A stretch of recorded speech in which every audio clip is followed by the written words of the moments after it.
अमेरिकी राष्ट्रपति Donald Trump ने अपनी रियाद की यात्रा के दौरान सऊदी अरब के साथ ऐतिहासिक डील साइन की है। अमेरिका और सऊदी अरब ने लगभग 142 बिलियन डॉलर यानी कि 142 अरब डॉलर के रक्षा सौदे पर हस्ताक्षर किए हैं।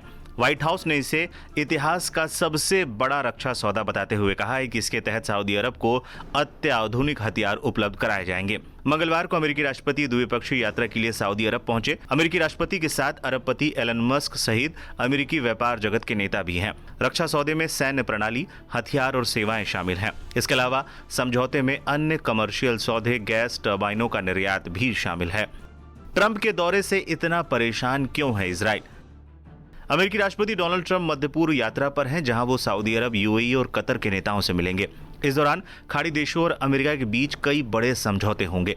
ट्रंप अपने मध्य पूर्व के दौरे में इजराइल नहीं जाएंगे, जिसे लेकर प्रधानमंत्री नेतन्याहू और सरकार के अधिकारी चिंतित जरूर होंगे। इसके साथ ही मिडिल ईस्ट में इतने बड़े रक्षा सौदे से भी इजराइल बिल्कुल खुश नहीं होगा।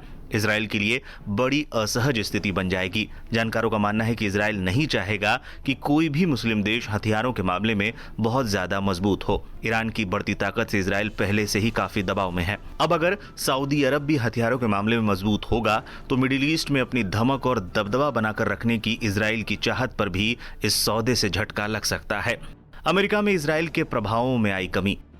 जानकारों का मानना है कि हाल के दिनों में अमेरिका में इजराइल के प्रभाव में कमी आई है। डोनाल्ड ट्रंप पहले से ही हमास के साथ इजराइल के बिना बातचीत करना शुरू कर चुके हैं। कुछ जानकारों का मानना है कि ट्रंप अपनी छवि शांति के दूत की तरह बनाना चाहते हैं। यूक्रेन युद्ध, हूती और भारत पाक में समझौता कराने के बाद इजराइल पर हमास के साथ समझौता कराने का दबाव बना सकते हैं। ट्रंप के इन कदमों के बाद नेतन्याहू सरकार बैकफुट पर पहुंच गई है।